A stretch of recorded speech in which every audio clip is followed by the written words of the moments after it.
the agenda today and answering to some of the questions that are going to appear here on the screen. So you see in each of the chairs, so you will find a control remote.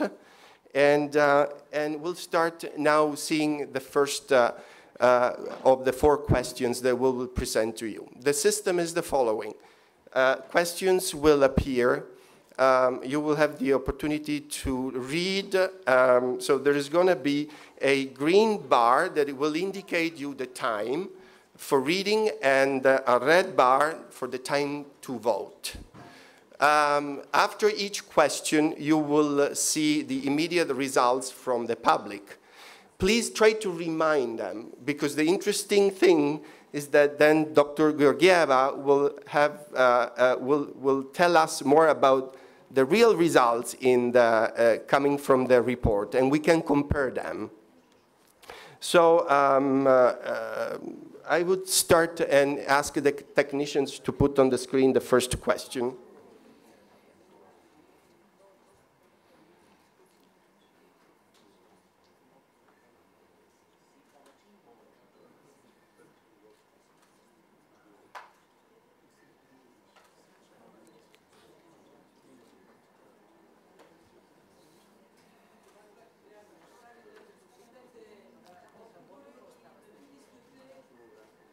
Числото, което съответства на отговора според вас верен.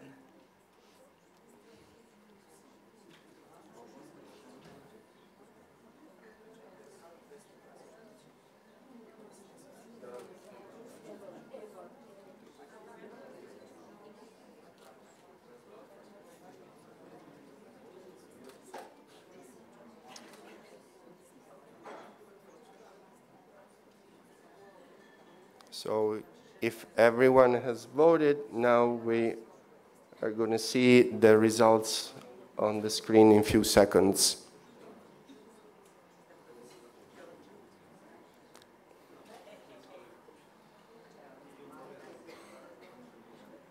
So, interesting results.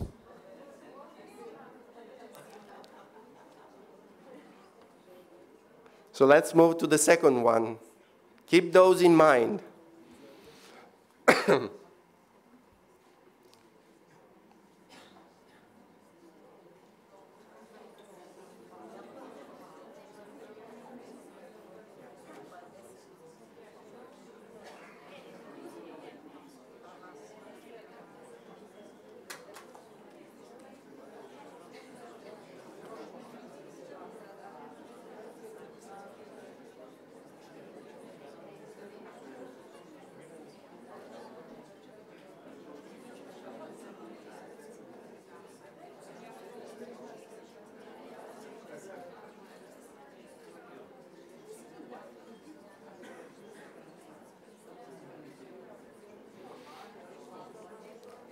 All right. So let's move to the third one.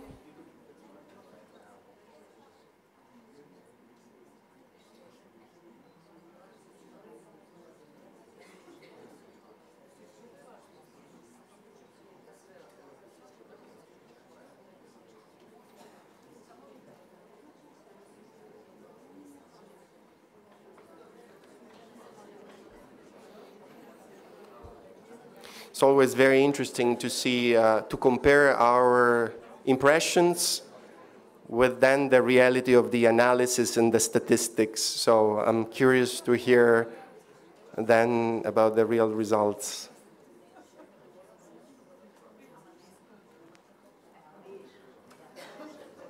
Okay. And finally, we move to the fourth one and last one.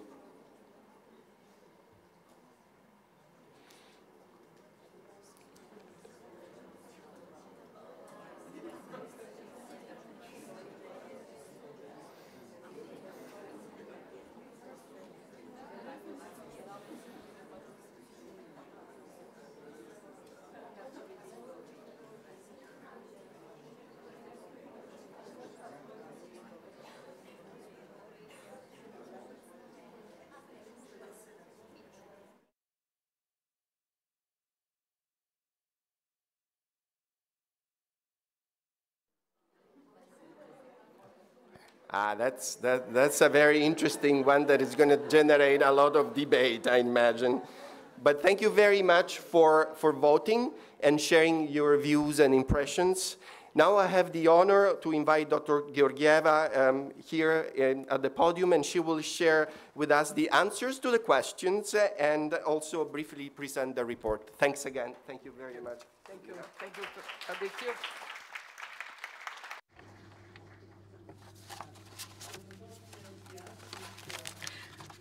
Let me start on my behalf with Čestita Baba Marta.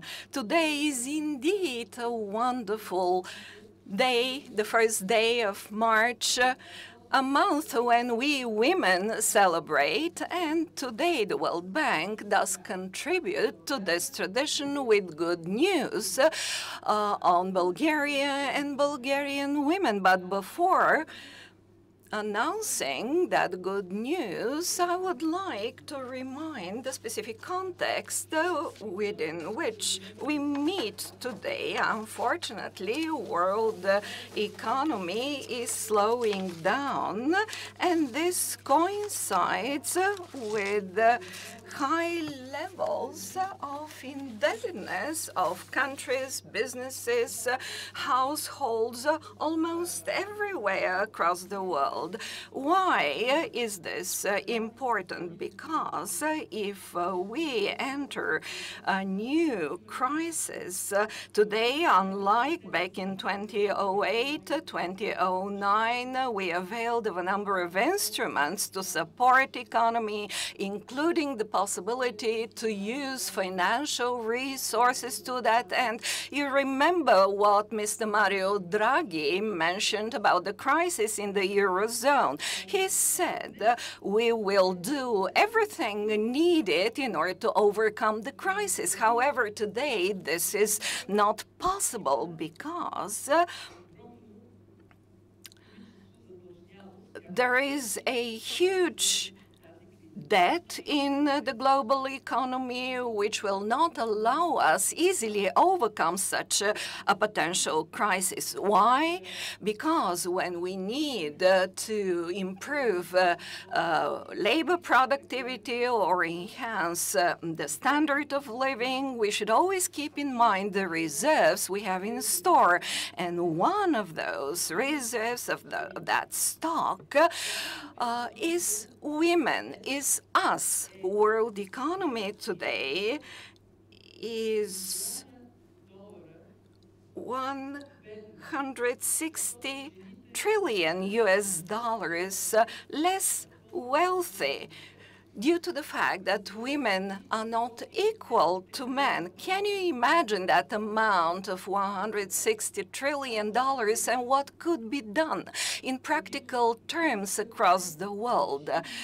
This is what I called one of the most expensive issues that could be solved globally. Yes, we have an issue and we could resolve it, and the answers are contained in the report of Women, Business and the Law 2019. This is a study which reflects our history over the past 10 years, what we have done across the world so that women could have legally equal rights with men. And if I have to summarize the study in a single sentence, I would say that we have achieved a lot. We have progressed in 131 countries across the world. However, today, the average woman in the world enjoys only 3/4 of the rights that men enjoy in the world. And progress is not fast enough so that we could fully utilize this fantastic resource that women bring. In Bulgaria, we have a saying, If you would like to discuss a topic, invite men. If you would like to have the job done, invite women. And as you would see today in our panel, we are minded to do the job, and in order to prove that there is gender equality, our moderator today will be a man. Let me tell you a bit more about the major findings over the past 10 years of reform. In the first place, it is a very positive fact that reforms have been pursued everywhere across the world, in every region. However, Europe is a leading region, and this is something very positive for us. If we Europeans ask the question, how comes women in Europe enjoy more rights as compared to the rest of the world, the answer is that since we are a waging society and there is no other way but to have women involved full-fledgedly into the economy. There are other countries like Japan that also award more rights to women so that economy could function well. In Europe, there is yet another factor, and that is the comparatively good organization and representation of women and their presence in the legislative bodies across the EU member states. Which are the regions in the world that are lagging behind? Looking at you, I believe that you are knowledgeable in this regard.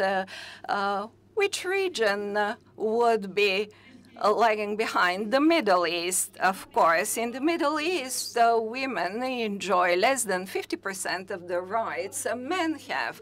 And if we look at the ranking of the World Bank, we shall see that 6 EU countries are top performers with the perfect 100 points of a score. Bulgaria comes next to this group. We are definitely among the top 30 countries in the ranking of the World Bank. Technically, we could assume that we are already part of the 100 points performance, but I will dwell on that later. Interestingly, there are areas where 10 years ago there were little reforms pursued, but over the past 10 years, a lot of progress has been achieved. And one such area is protection against sexual harassment in the workplace. 35 economies have adopted legislation protecting women from sexual harassment in the workplace, which means that 2 million women more have better protection in the workplace than before. Of course, for the economies, it is most important to remove all the impediments and constraints to women to do jobs. In Bulgaria, 35 such restrictions have been lifted, and now women could do any kind of job, which does not automatically mean that we could occupy those professions, and there is a long way to go. Secondly, even when such rights are codified, this does not mean that there is equality in place. If we take, for example, the right of equal pay for equal job done, of course, we have such a law in place. All economies that are on top of the ranking have that right in place. However, implementation is not that perfect. Even Sweden, which is the perfect country in terms of equality in pay, women still get 5% less for the same type of job. In Bulgaria, we have also a lot to do in this regard. Luckily, we perform better than the EU average. Still, we are within the 14% limit. Let me give you some more parameters of the study. In the first place, what do we measure when we talk about legal equality? How do we define the categories of this equality? Our analyzers have proposed to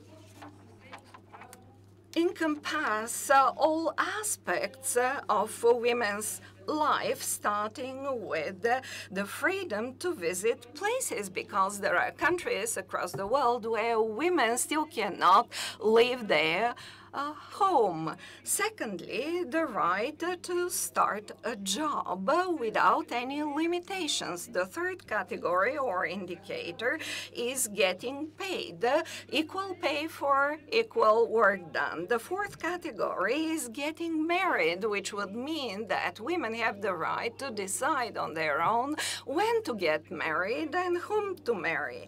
The next category is very important, and that is having children.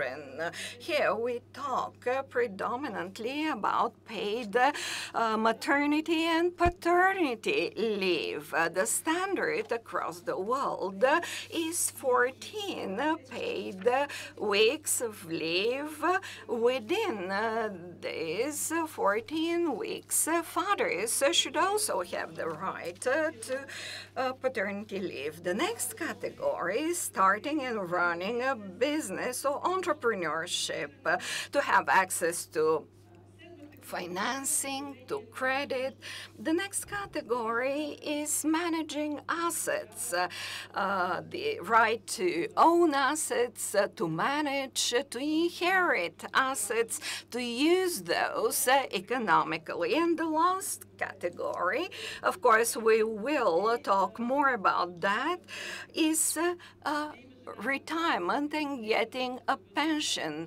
Women should have the right to retire at the same age and receive the same amount of pension as men. Over the 10 years we have studied, progress is established vis-a-vis all categories that have been measured. Frankly speaking, I have not expected that in practical terms, world has achieved greater progress in the economic areas, the right to manage assets, to have the right to financing.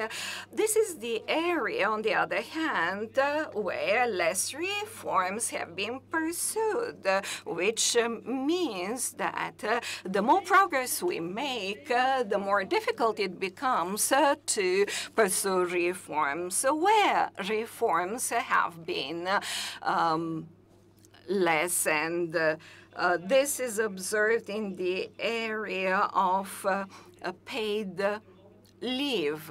Why is this important? Because this is essential for women to have that right, to see that society takes good care of women during their maternity leave. If we have to summarize the progress achieved, it is by 5 points over the measured 10 years. It is up to you to judge whether this is a good achievement or not. I will ask you, how many of you believe that this is a good result, a good outcome? How many of you believe that this is just enough, that this suffices? How many believe that this is not enough? 5 points over 10 years. I would join the category of those who believe that this is not enough. 5 points over 10 years. It is easy to calculate how many per 10 years we need over the time in order to hit the top. Even if I live as long as the Queen Mother, I will not be able to see such an achievement during my lifetime. Hence, it is very important to have this comparative analysis in order to give incentive to stimulate countries to pursue more reforms and support women, because society is no doubt wealthy and well-to-do when women do work. Within this context, Bulgaria is indeed having a very good standing within two areas, and that is getting paid and having children. Bulgaria has removed legislative restrictions, and in practical terms, women and men in Bulgaria enjoy equal rights, where we have still a long way to go, and that is equalizing the age of retirement and getting pension. And this is one of the questions we have asked. In 2017, law has been passed which has lifted all the legal restrictions over 35 professions that women cannot practice. And this is the question that was answered in a correct manner by the majority of our audience. What is left to be done here in Bulgaria is to equalize the rights in the legislation pertaining to retirement and pension. So it is expected that by 2037, the retirement age will be equalized. Let me tell you that this is a politically acceptable decision, but by far the wisest one. Why? If we look at people aged 65 or more in Bulgaria, those are at higher risk of poverty, and 72% of this category are women, because we don't give the right to women to work as long as men.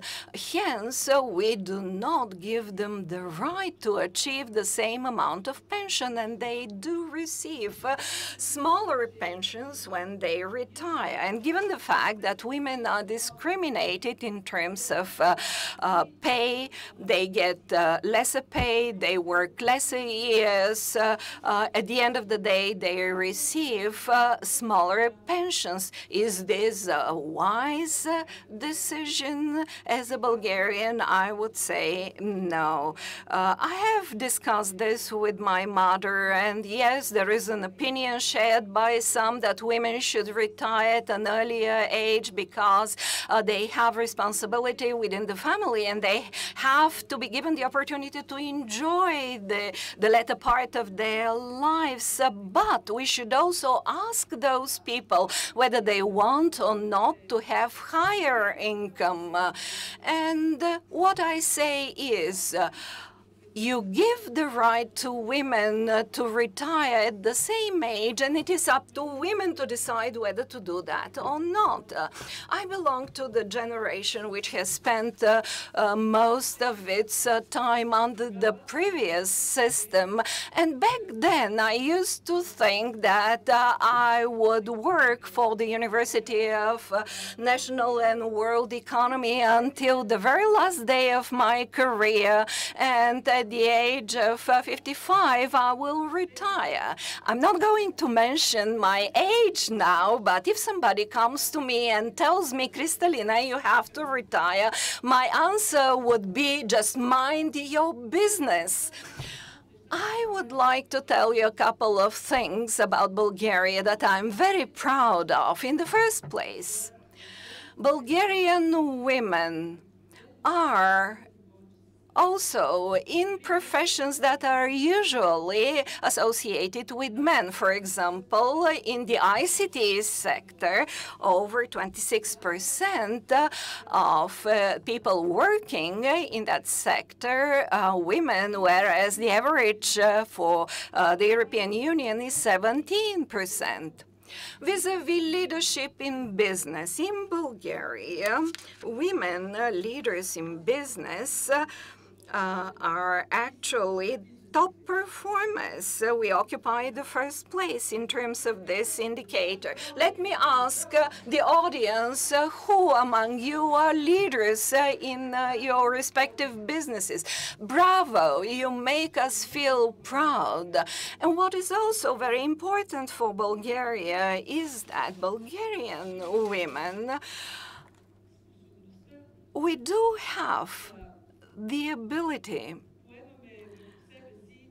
to take upon our shoulders quite often unexpectedly huge burden and responsibility, and to walk through this responsibility with a smile. We have women politicians among us in the panel, Ms. Zakharieva, the foreign ministers. In the audience, we have Ms. Lily Pavlova. Our ombudsperson is also on the panel. I'm looking at you, and I'm indeed filled with pride. Bravo to our women in politics. Bravo to the women who take responsibilities, never complaining, and doing that indeed with a smile. You deserve one big bravo, all of you. And now I would like to wind up the presentation of the report by saying that everywhere, even under the toughest conditions, the right decisions could be taken. For example, let's take Afghanistan. We don't think of that country as a place where women's rights are well respected. However, let me say that Afghanistan managed to amend its legislation in a way that women now have identity documents, could start up businesses, run businesses. Congo, mentioning that country, we always associate it with women's rape. However, this is the country which has marked the greatest progress by 30 points, legally, of course, which does not mean that this is implemented in practice. However, my logic is, and what I want to say is that we indeed have the resources, the possibility to resolve this issue, which takes away 160 trillion US dollars. And finally, a note about men and respect to men, talking about legislative changes. I believe that this is a man-made problem because those are laws which were developed and adopted by men in the past, but today we're changing these laws because we all want to live in a fairer and wealthier, more prosperous world. All my life, I have been working much more as compared to my male colleagues.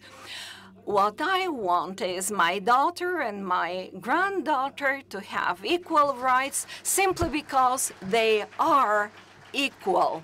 Thank you very much.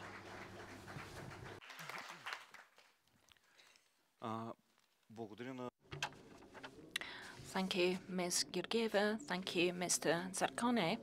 Now we shall move on to the discussion. Allow me to introduce to you Ms. Ekaterina Zakharieva, Deputy Prime Minister for Judicial Reform and Minister of Foreign Affairs, Ms. Maya Manova, Ombudsperson of the Republic of Bulgaria, Ms. Boriana Manolova, CEO of Siemens Bulgaria and Chairperson of the Council of Women in Business in Bulgaria, and Ms. Rumiana Trencheva, Head of Global Channels and General Business at SAP Central and Eastern Europe. My name is Lyubov Alamanov, and it is my honor to be amongst you today as evidence that we are heading the same way. I would try to be strict. I would give the floor to each panelist to say a few words, and then we'll begin our discussion. Ms. Zakharieva, you have the floor. Thank you. Let me start where Kristalina ended her presentation. It is very important that women are seen as equal so that they do not have to put much more effort to overcome prejudice. I'm very proud that Bulgaria is a top performer in this index. I admit that I was more optimistic than necessary in answering one of the questions. But as a lawyer and a woman myself, as a politician, I do believe that it is important not just to change the law, but also the mindset, the mentality of people. Because if we continue to feel that certain professions, and well, foreign policy included, because it is a good example of imbalances between the genders, and some professions are, so to speak, reserved to men, although there are no legal obstacles for those professions to be practiced by women. So if the situation remains such, any rankings would be meaningless. I'm proud that I'm the second Minister of Foreign Affairs in Bulgaria for the past 27 years. At the same time, many member states of the EU have never had women ministers. Out of 173 UN member states, at the most recent meeting of women, only 128 ministers globally are women. When I was elected minister, there were just 2 of us, myself and my Swedish colleague. Now we're 4, so we have doubled our numbers. But 28 is not such a huge number. Why am I saying this? Because I would like to express my gratitude to the World Bank for this study. And whatever the findings, and wherever we are in this index, it is very important that we continue implementing the laws that we have adopted. Let me give a positive example. Although in Bulgaria there is no legal requirement for such for an equal number of election candidates, my party had this gender balance implemented. We were 50-50 male and female candidates. So it's very important, even if we do not have such a law, to work in order to change the mentality and to give equal opportunities for public representation of both sexes. The former Council of Ministers was also very balanced, and now we have 2 women ministers. During our presidency of the Council of the EU, we had a delegation from the from the German Parliament, and one of the ladies wanted to take a picture. She had tweeted saying, in Germany, we need to have what we have here in Bulgaria. She had taken pictures of our meetings. And the photograph showed clearly that on our side, on the Bulgarian side, we had mostly women. On the other side, the German side, there were just 2 ladies. So I believe that our part of Europe also has its reasons to be proud of. And there is something that others can learn from us, how to strike this gender balance. Chrissy mentioned the wage gap. There is still 14% difference, but we sit better than in the past, and we are first in Europe in the number of women scientists and also in engineering specialities. 54% of scientists in Bulgaria are women. We are first in terms of the number of IT specialists. In the Netherlands, we also have a high share, but we are top performers. I think we have more engineers, IT engineers, 27% than the average for the EU. So these are all examples showing that we shouldn't just be talking about it, but also to showcase our achievements. So with its study, the World Bank has done exactly that. I agree with you, Chrissy, that we have to work even harder to reach a score of 100, and we should carry on motivating the rest of the world to achieve that. But it's good that we have here in the audience also men, because it's important that we have this discussion with the participation of men. It's impossible to achieve a better gender balance without men. I think that the most important conclusion, and that's based on all the meetings that I've had, and I've participated in debates concerning equality of women in business and politics. I think is way ahead of the business with 54% female population in the EU. We have 34% who are entrepreneurs. But we can show women in leading positions here in Bulgaria, heading banks, women who launch startups, women who launch innovative businesses. So from that point of view, I believe that Central and Eastern Europe can be a very good example. We have 3 commissioners who are women.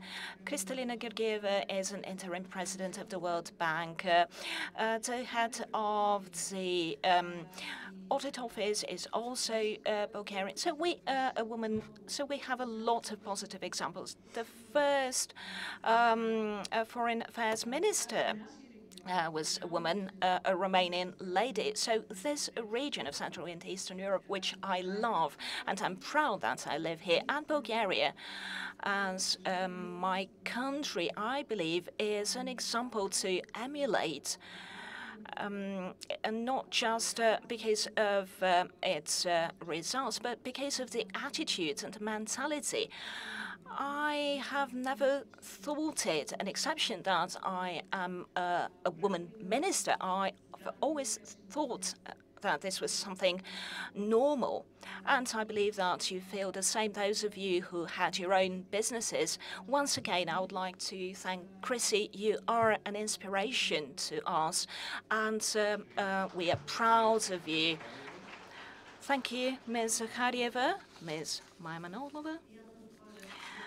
I would also like to thank you for the opportunity to participate in the presentation of the Women, Business and Law report. So many thanks for that. At the beginning of this most feminine month, and on this day that we exchange maternity in the hope of good health and luck, I'm aware of the fact that it must have taken a lot of effort, a lot of time to draw up this report and to prepare the findings. And from the prism of the past 10 years, it's very hard to see the trends and to assess to what extent the measures and the legal initiatives have been successful. I would also like to look back, look further back, not 10 but 100 years ago, and tell you a story from the beginning of the 20th century. That was in 1924. It is a historical fact. It's not just a story. Then a group of civil servants from different ministries wrote an official statement to the then Prime Minister, Mr. Alexander Tsankov. And this document they called a statement on the incursion of women in public offices. And in this document, which was an official one, they say women periodically are absent because they fall ill or because their modern clothes are unhygienic or women get pregnant. So women are meant to be caring after their families and then ill-prepared to be civil servants. Now, that was 95 years ago. The good news is that almost 100 years later, the situation when it comes to working women has changed. The bad news is that it hasn't changed enough so that we could make full use of the skills of women, and that's why we have this wage gap that we have been talking about. 15 or 25% is the wage gap between men and women. For men, it is 1,054 levs, and for women, 842 levs. So it is a huge gap. And something else that I find worrying as an ombudsperson, more than half of the women live with, these are the pensioners, live with a minimal pension. Of course, we have some good news here, and such piece of good news is the presence of a lot of women in diplomacy, in business, in politics, in different international institutions, women who through their work become examples to be emulated. They change the existing stereotypes, and we must admit that we still have those stereotypes in Bulgaria, that women should take care of the household and the family, and careers should be left to men. I do not want to quote any figures illustrating those stereotypes, but the very fact that we have so many women, including those who are present here today, is a token that the trends are changing. And men about 100 years ago were very right in being afraid that women would take their places. Now, the findings that we see in this report are very positive for Bulgaria, and as a Bulgarian, I'm proud of that. At the same time, in my role as ombudsperson, I see problems on a daily basis, and I witness how hard it is for women in Bulgaria to assert their equality, which should be the aim of any democratic society. It's true that in Bulgaria, after 20 years of effort on the part of women, we have adopted the Equal Opportunities Act.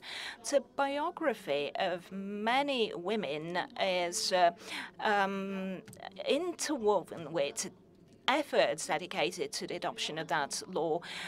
I have worked for that as well. So this explains our disappointment after the act was adopted, and we expected that this act would include clear provisions to encourage gender equality at the start of women's careers, as they climb up to career paths, any different kinds of incentives for career development.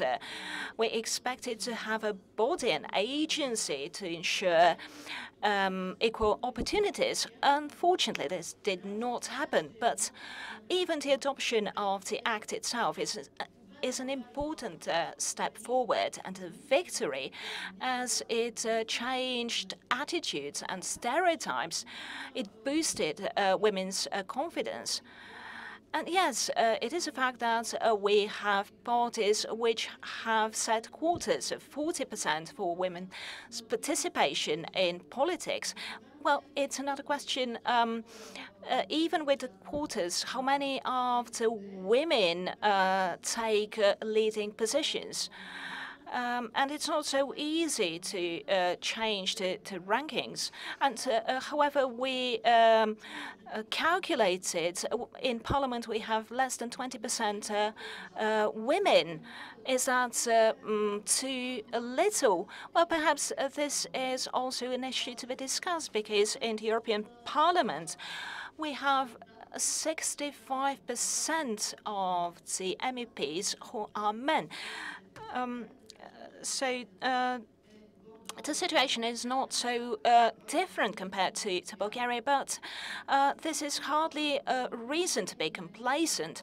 Let me draw your attention to yet another problem, which I believe is a key one.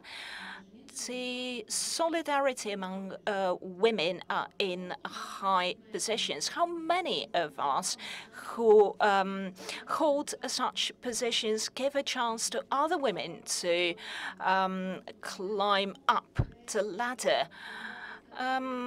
The Foreign Ministry is obviously one such place. At the Ombudsman's office, the situation is very similar. And I believe that many of the women in this room have been encouraging a greater women participation. Let me quote Madeleine Albright, who says that there is a special place in hell for women who do not support other women.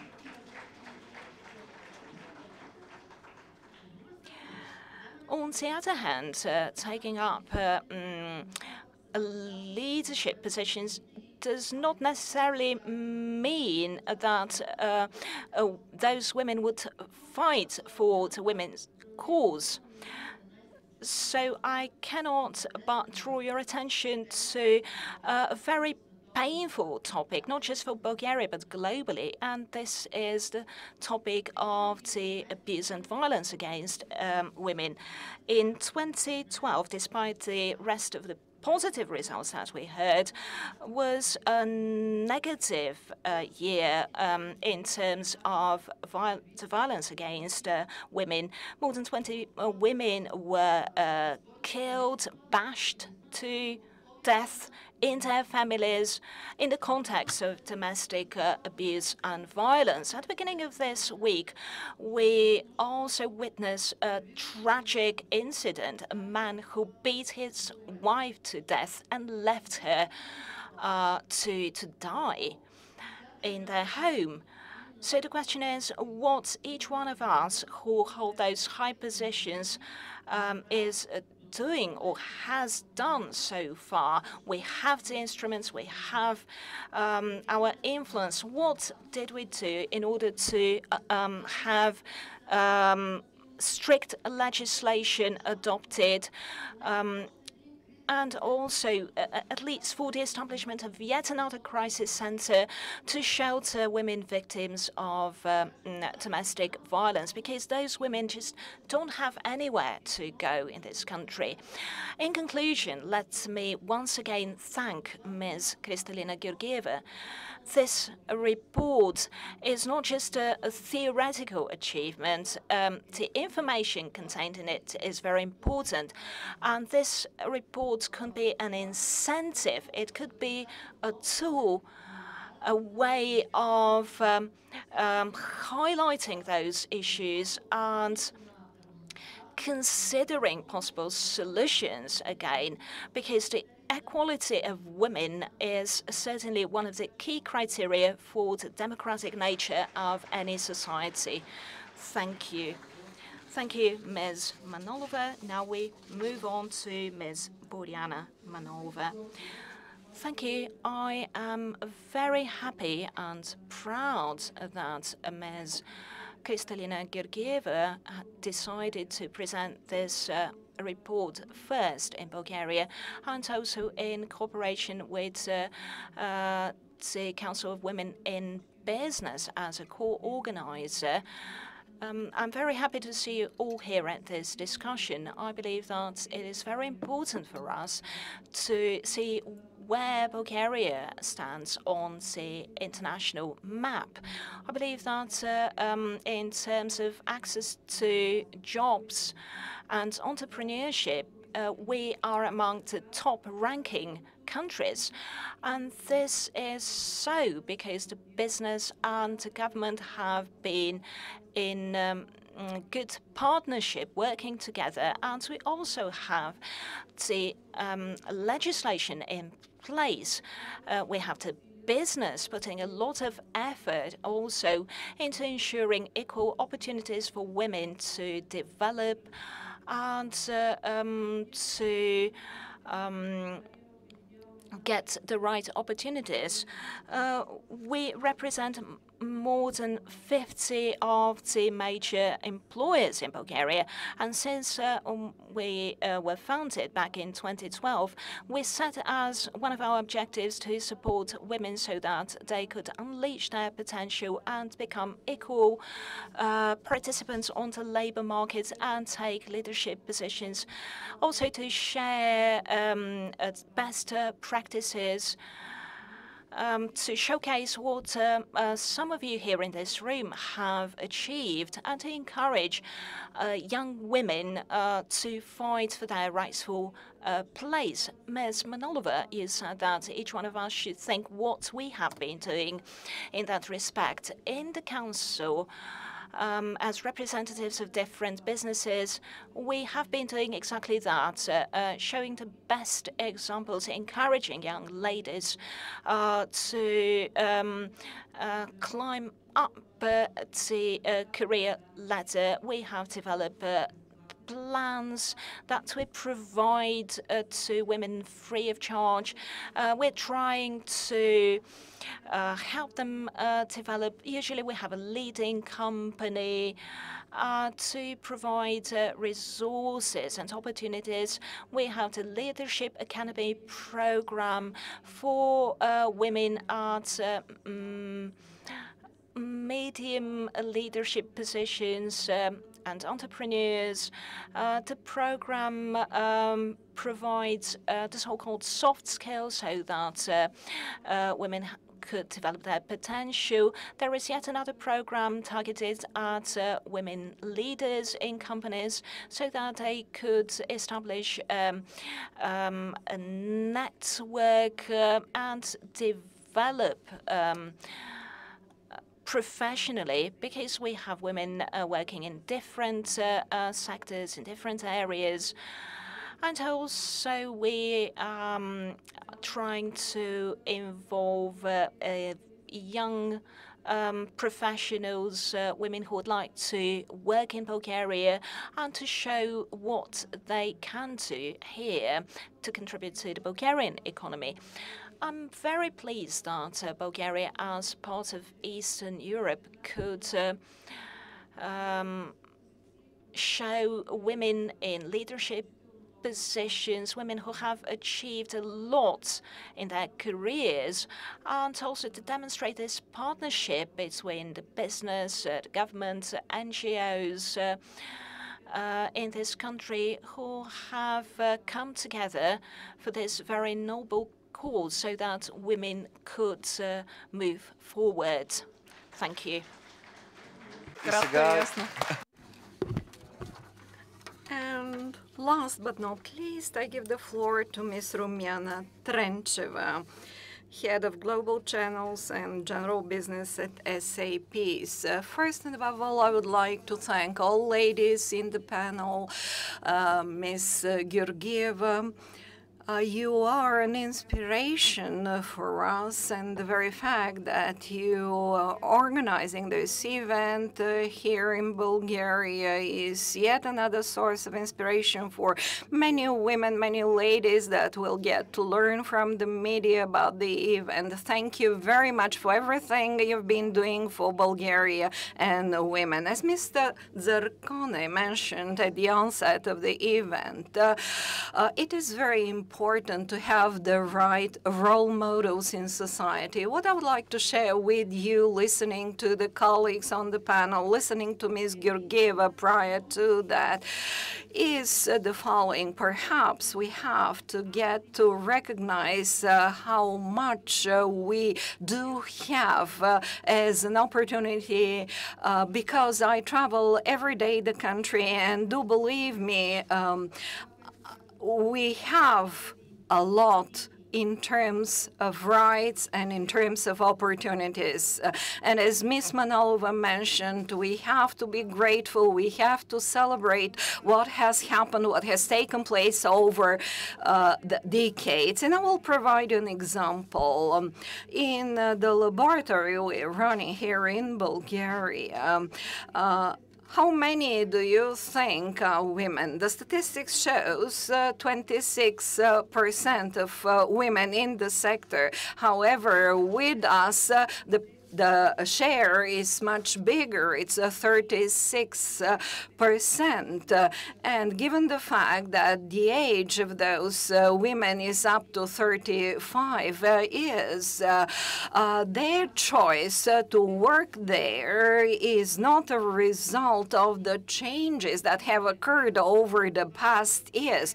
This is the outcome of the traditions that have been established in our political and economic life throughout the decades.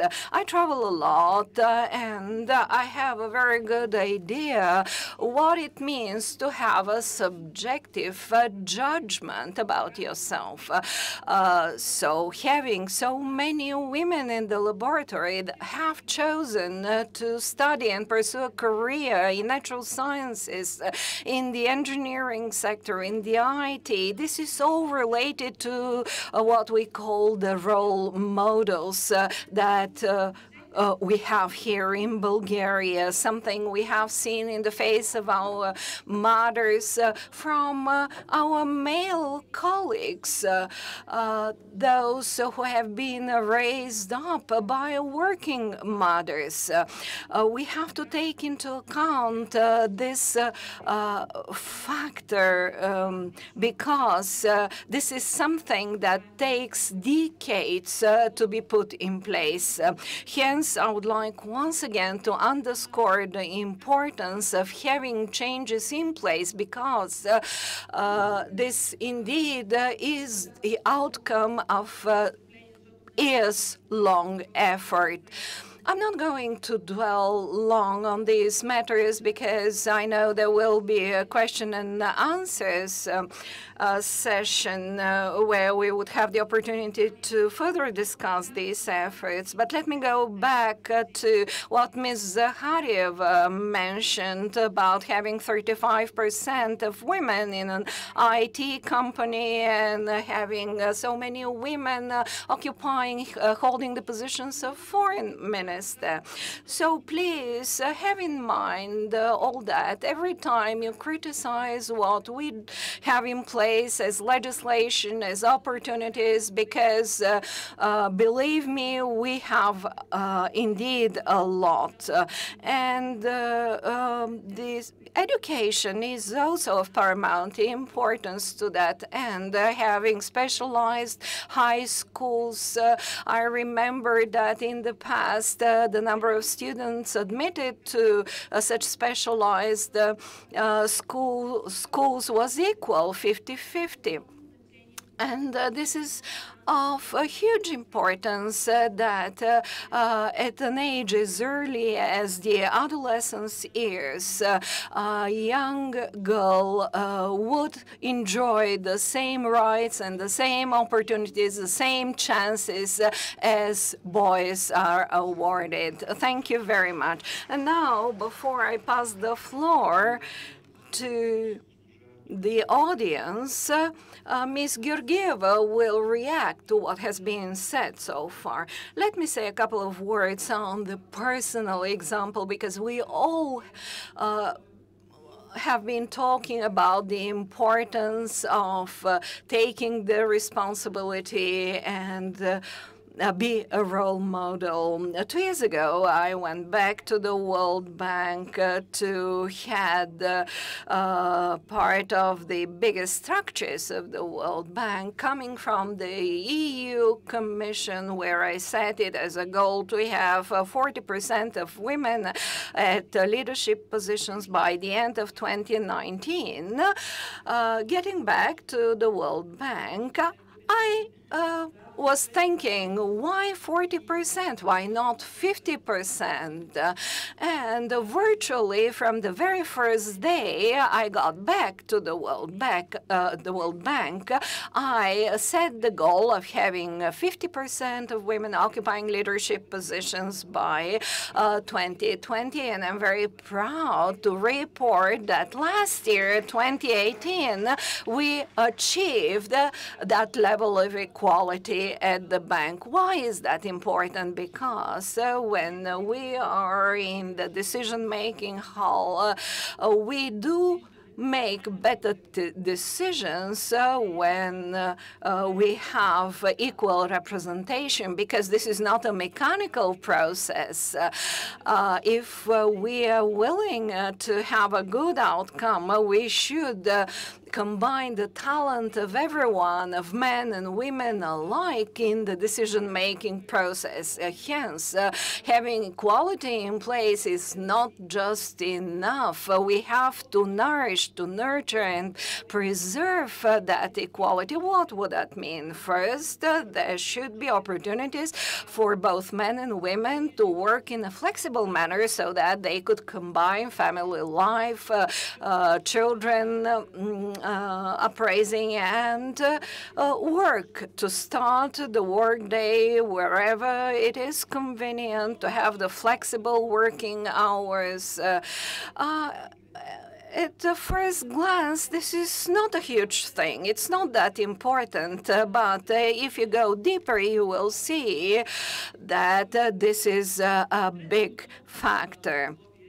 The third prerequisite is to be highly demanding to ourselves, not to allow women to be promoted simply because of the fact that they are female, that they are women. We have to prove our abilities. I've always held such a high standards in terms of work. It has always been a bit higher in my eyes when it comes to women, because we have to prove all the time that we are better than men in order to be recognized. And yet another thing that impressed me here in the panel, we understand logically what we saying, but we're also talking from our heart, from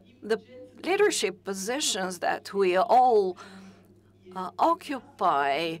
We are highly responsible to all those young girls and women who are looking at us.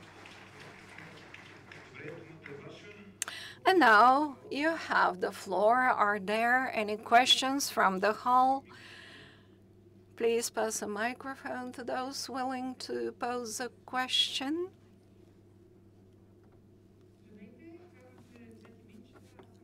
My name is Sveti Mincheva. I'm on the board of the Council of Women in Business and the managing board of Bull Bank. Thank you very much for the report, the examples, and the comments.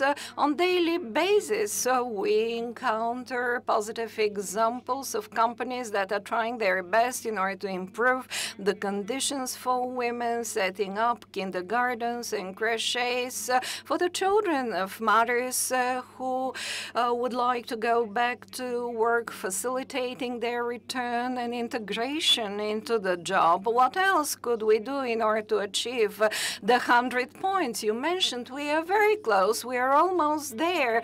But this final step, when we are close, is much more difficult than the previous ones. Shall we take more questions? If you would like, you may answer that one until the others consider their questions.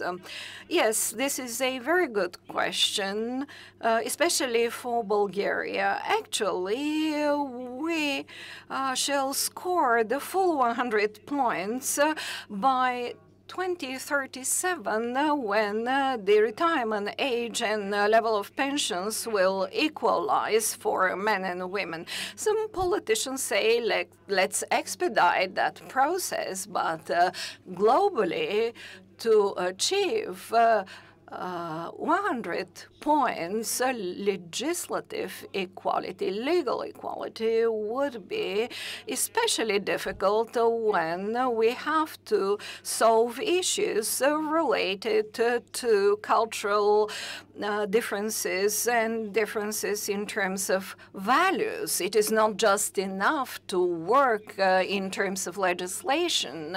We have to work within the society, and the value of our report is that it shows that this road could be gone through by both men and women, and I believe that this kind of transmission that is in actual fact the work of the essence of the work of the World Bank, and that would expedite the process. So, Ms. Zakharieva, we are not going to wait for 50 years because we don't avail of that long time.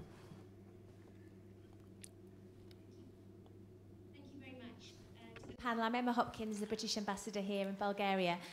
I mean, I have to say, I've worked all around the world, and I feel that you can't walk down the street in Bulgaria without falling over an impressive woman. I mean, this is a country that is brimming to the top with women, not just women in business, but women in academia, in politics, women who are working in factories, in textile industry, I mean, and also caring for their families whilst bringing home money to support the family. So I have to say this is another example of a very impressive panel. And I'm interested in both what Madam Ombudsman said, but also Dr. Georgieva about women supporting other women. Because I think one of the best pieces of advice I was ever given was by a senior woman who said to me, when you take over an organization, don't just inherit the patriarchal structures that you're given. Mm-hmm. Look again at that organization to see what you can do to make it more equal.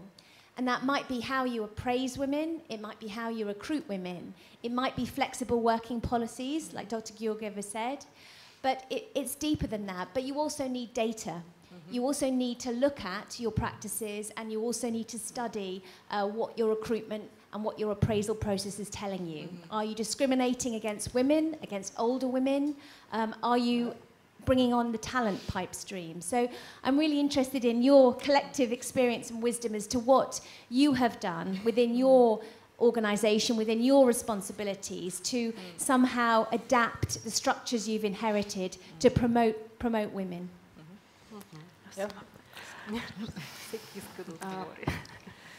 More questions? Още въпроси ще съберем няколко. I would suggest that so we can cover more of the interest of the audience. Да съберем още няколко въпроса, да покрием интереса на аудиторията. Ало, да. Здравейте, казвам се Ирена. Hello, my name is Irena Zhoteva. I represent a company that works in the field of personnel recruitment, and my question is on behalf of the consultancy business. What we observe is that for the last year, for the first time, we could strike a balance of 50-50 between men and women occupying mid-level managerial positions or professions that have been traditionally perceived as male professions, such as business development or manufacturing, apart from the ICT sector. But what we come across is indeed it relates to the time women spend in maternity leave. Foreign companies starting to operate in Bulgaria do want to recruit women. They say, please find me women because they work well apart from being very beautiful. And the long maternity leave is quite often an impediment, and they do prefer to hire men just to eliminate the risk. The problem that we encounter is that more and more young people would like to have balanced kind of life between work and personal life, and we have to give them that at the same time. This is difficult for the companies. It is difficult for us to find the right employees. On the other hand, the perception that when women are on maternity leave, yes, they could go back to the job. Me personally, for example, I was away in the course of 9 months, but since there is shortage of workforce, we have to utilize the entire force. So this question comes to reiterate the need of better legislative solutions and clear-cut measures that should prohibit, for example, in the interviews for jobs, questions like, do you intend to get married? Do you intend to have children over the next 5 years? And yes, we have tried to propose this kind of measures when discussing the Gender Equality Act, but in sectors where one of the genders is underrepresented in a company or in a sector, incentives should be envisaged in order to attract more representatives of that gender. On the other hand, measures for striking better balance between the professional and personal life, including possibilities from remote work from home. For example, when I was member of parliament, I made some proposals to the civil servants law, the possibility for working from home for mothers that are raising their children. Hence, it is the legislation, the legislator that should support and help women in this regard. As for the question of Ambassador Hopkins, of course, I could talk about that all day long because my profession is related on daily basis with resolving cases of women that have been discriminated, pushed to the wall, to the corner. So I could say that apart from legislative measures, what we need are practical measures, and I have tabled this issue many a time, both in Parliament, in the Cabinet. We do need policies that stimulate the establishment of crisis centers. Women are subject to domestic violence because they have no place to go. In Sofia, we have just 2 such crisis centers, and their capacity is just 20 persons.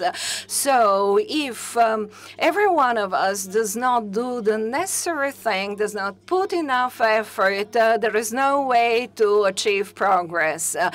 I have to leave in a couple of minutes and go to the countryside to attend the work of a kitchen that provides food for socially needed and disadvantaged people. the sensitivity of our society and each and every one of us is very important in this regard, and it would bring the biggest contribution.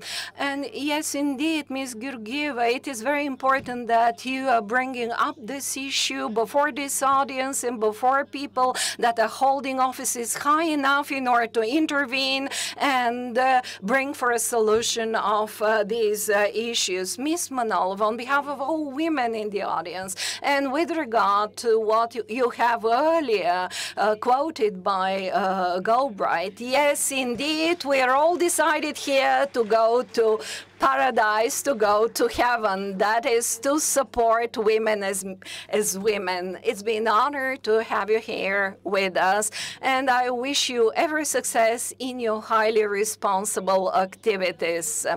If I could say a couple of words responding the question of Ambassador Hopkins, actually what you're asking is what could be done in practical terms so that we could support the possibility to revise the structures that we have inherited from the past.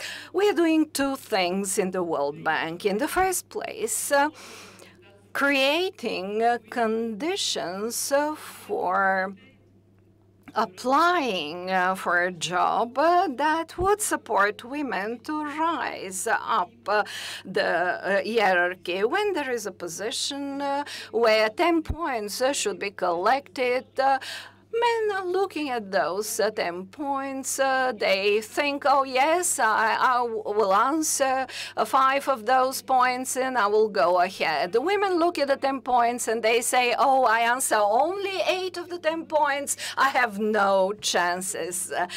So this is an example of how more demanding to themselves are women. Secondly, it is indeed of paramount importance to have women on the panels that are interviewing the applicants, the candidates, so that we have equality in decision making.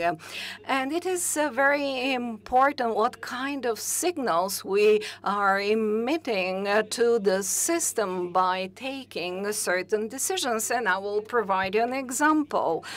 When in the European Commission, I introduced the goal of 40% of female share in leadership positions.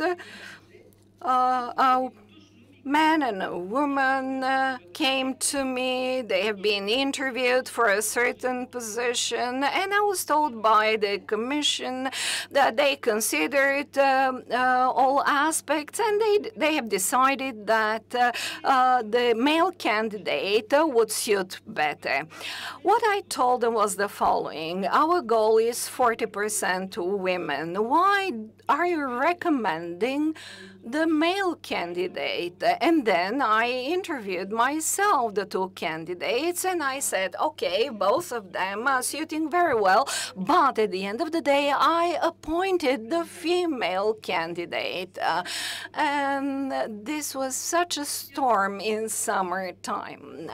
After I did that, there was no need to encounter again this kind of issue. Of course, many people around me in the human resources structure were against. They would tell me, those are colleague commissioners, how could you object their decision? And what I told them, thank you very much for your advice, your opinion, but in case you have not noticed, I'm the boss here and I have the final say.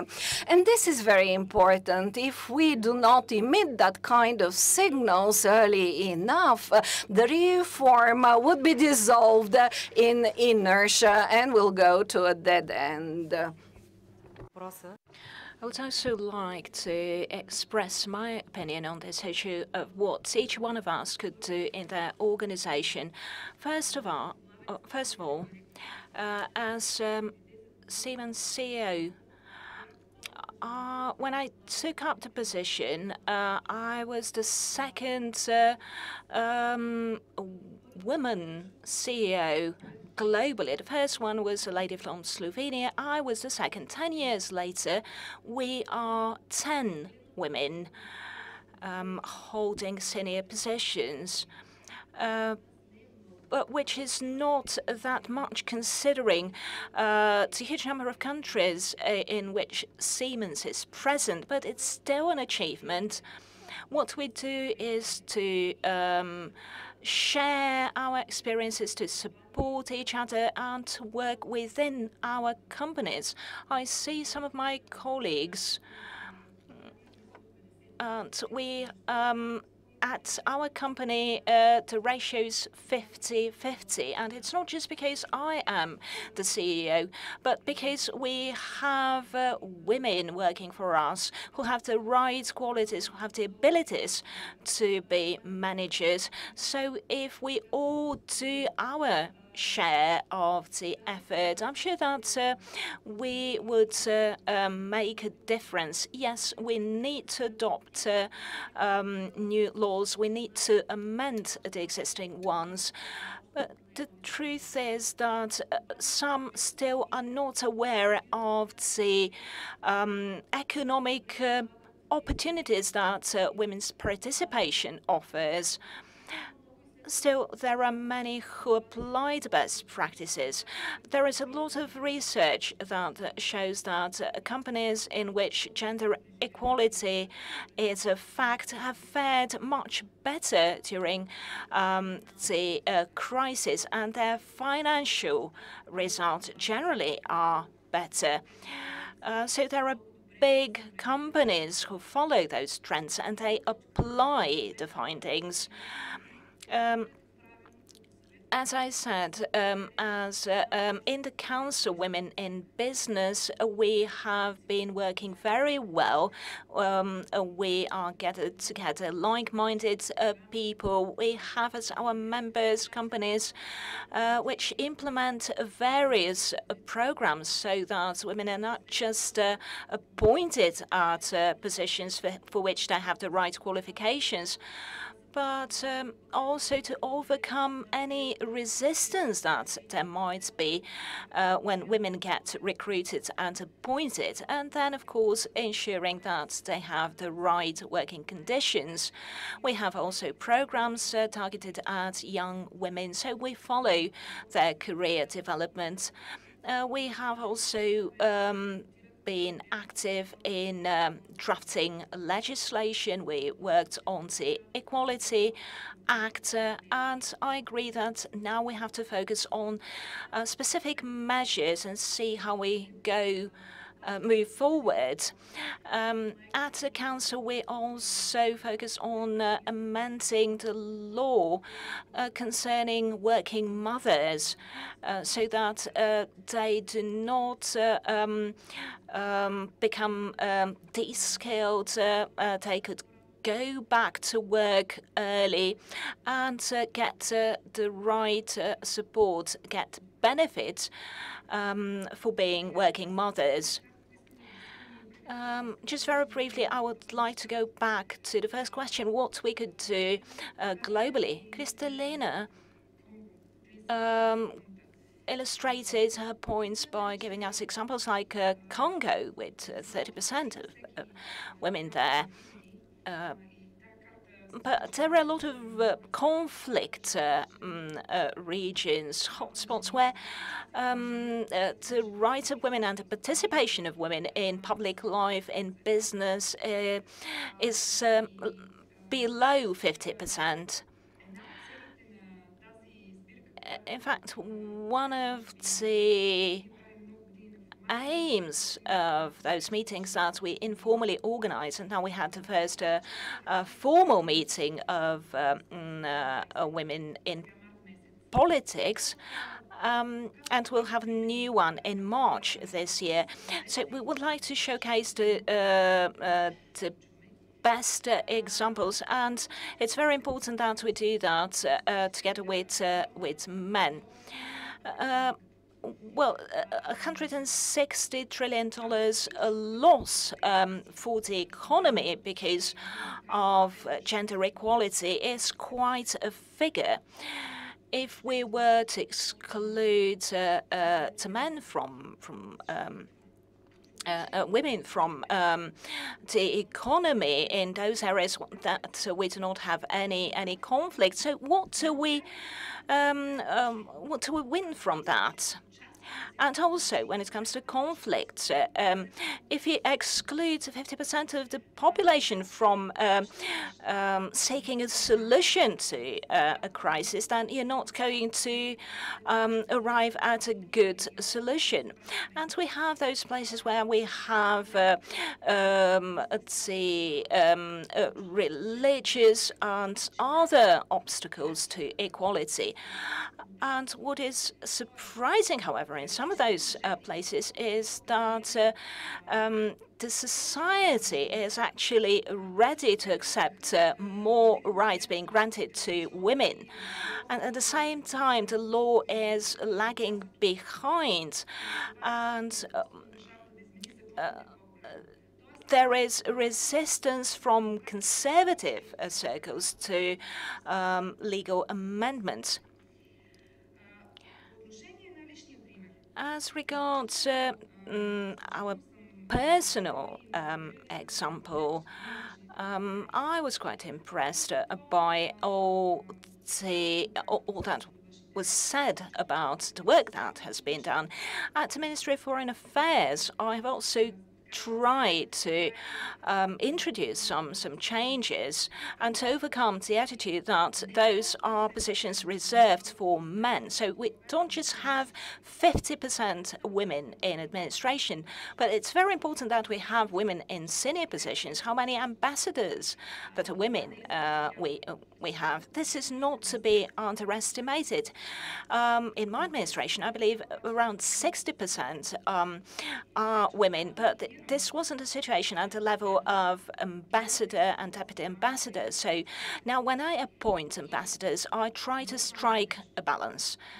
And something that's very important, we need to create the right conditions so that we overcome this strictness of women towards themselves. There was reluctance among women to be appointed ambassadors because they felt they were not good enough. So we have to convince women that they are ready. And I know of very capable women diplomats with excellent reactions in difficult situations. And we should show them that we are ready to trust them. It's very important that we motivate them, that we support them so that they really take up those senior positions. Finally, about domestic violence. Ms. Manolova shared some statistics with us. Unfortunately, there is still a lot to be done. We introduced some amendments to the penal code, which were adopted recently, but the most important thing is to change the mentality of people. Because if we talk about this recent murder case, it was the mother of the man, of the husband, who helped him do what he did. So we educate, we raise those men, so it is also our responsibility. If we look at the statistics, is it indeed the women's role to spend her time in the kitchen while the men are the breadwinners in the family? So if we live with that kind of attitude, that is a problem. So this prejudice, this attitude should be overcome, and we should use good examples to do so.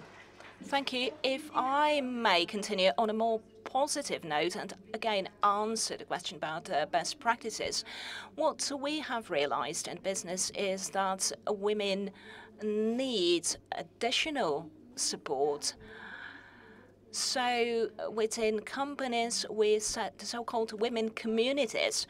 They're very important bodies. They're informal ones. We need their support in order to be somewhere to develop professionally, and we need more to be motivated. So these women communities have played a vital role to support women who are project managers, IT experts, very talented ladies. But sometimes they feel they are not involved enough in society. They're not used to their full potential. So it's important that we have such communities to support women in business. And something else, let me just say something about constraints and barriers. I do not want to be overly positive, but we have to admit that when it comes to raising children, we live in a lovely country. I might have had the same career in another country, but I wouldn't have had 3 children. And I believe this is due to the favorable legal environment, but also for the social prerequisite so that women can have their children and go back to work. I think that this conversation should be more positive. We have done so much to encourage women, to recruit women. We open kindergartens, we launch campaigns. You pay for access to kindergartens so that women can be active in business. The business needs women. We do not have the time. We couldn't talk about why we have so many women in the IT sector, but let me conclude by saying the following. Bear in mind that some industries globally, including the IT industry, they are becoming more and more feminized. Do you know that writing software today requires putting users in the center? It requires creating interfaces that are user-friendly, that look nice, and that's one reason that we have more and more women in this sector, and we have the resources. We have highly qualified, highly skilled women. So let us be more positive, because the developments globally are very positive, and we should be grateful that we come from this particular country and we have started our careers here. Thank you. I believe that was a very interesting discussion, but we're running out of time. So many thanks to all participants. Let me just say that Ms.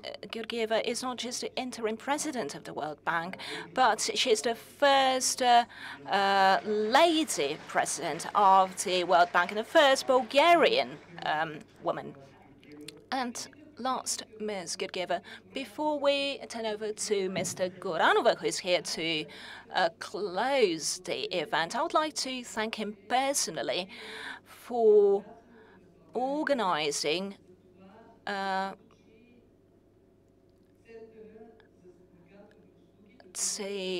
candidacy of Bulgaria to have the Ancillary Services Center of the World Bank be established in Bulgaria. And we should say that both Bulgarian women and Bulgarian men are very, very talented. And Mr. Goranov is one of those very talented men. So let's put a good word for men as well. Thank you, Mr. Goranov. You have the floor.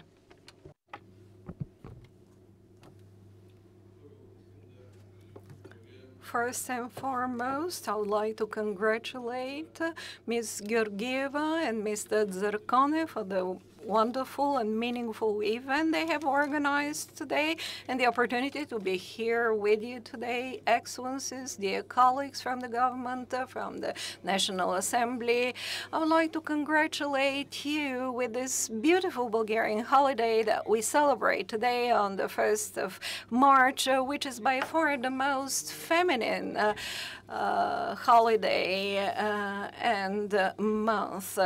And there are so many folklore stories about that. You are all acquainted.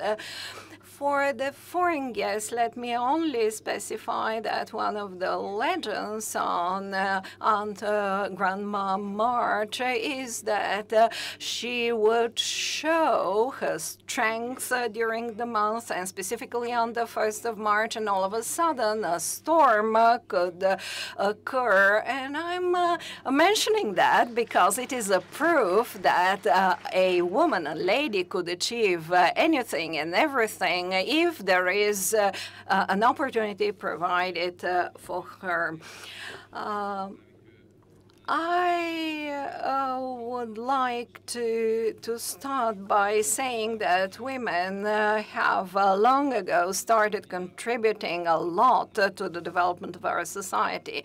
In terms of the report, the findings of which we are commenting today, it indeed gives us an opportunity to get acquainted with the standing of so many countries in the world in terms of the index introduced.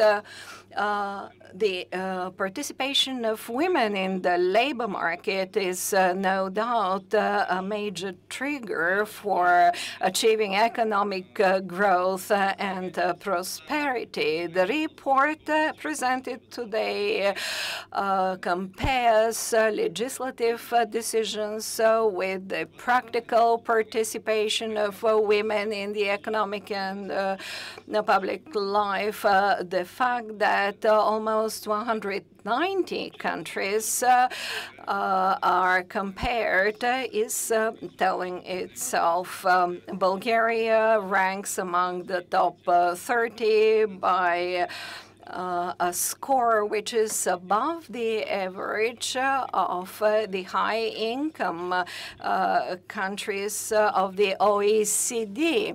The opportunities for Bulgarian women are indisputable, and those opportunities are growing over time. For example, the Speaker of the National Assembly is a lady.